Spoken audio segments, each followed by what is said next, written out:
आजचा तिसरा दिवस आहे आणि महिला कुस्तीगीर या ठिकाणी नाव नोंद करत आहे. तिथे रजिस्ट्रेशन चालू आहे. तर या बऱ्याचशा पहलवानाला यांच्याकडून थोडं जाणून घ्या, कुठल्या जिल्ह्यातून आलं पहलवान, तुमचं नाव काय आणि कोणत्या जिल्ह्यातून आलात मी आपण? मानसी सुरेश कांबळी चंद्रपूर जिल्ह्यातून आलेली आहे. हा हा. किती वजन गटामध्ये खेळणार आहेत काय? मी 57 किलो वजन करते. काय वाटतं या स्पर्धेबद्दल? महिलांसाठी आज भव्य स्पर्धा या ठिकाणी आयोजित करण्यात आलेली आहे. काय नाही, स्पर्धेचं आयोजन छान आहे, घेतल्या पाहिजे अशा स्पर्धा. तयारी केली पूर्ण? हो, ठीक, तयारी धन्यवाद. पूर्ण आहे.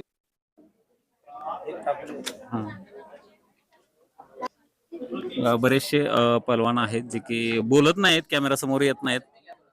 हा घेऊया. तर सगळे महिला कुस्तीगीर आहेत. पहलवान नाव वगैरे नोंद झाली इथं? हो, काय काय विचारतात, काय काय डॉक्युमेंट लागतात? इथे जन्म दाखला, आधार कार्ड आणि 1000 रुपये लागते. काय ते? 1000 रुपये लागते. बरं, 1000 रुपये ती फी कशाची आहे काय? रजिस्ट्रेशनची फीज आहे महाराष्ट्र कुस्तीगीर संघाची. हा हा. 500 रुपये फीज. बर बर. आणि तुम्ही कुठं सराव करताय, जिल्हा कोणता? मी चंद्रपूरमध्ये सराव करते आणि चंद्रपूरच माझा जिल्हा आहे, विभाग नागपूर कोण येथे. वस्ताद कोण आहेत, कोच कोण आहे तिथं? माझे वस्ताद धर्मशील काटकर सर आहे.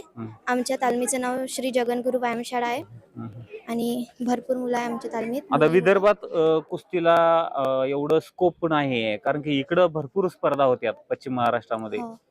तिकडे अशा होत्यात का स्पर्धा?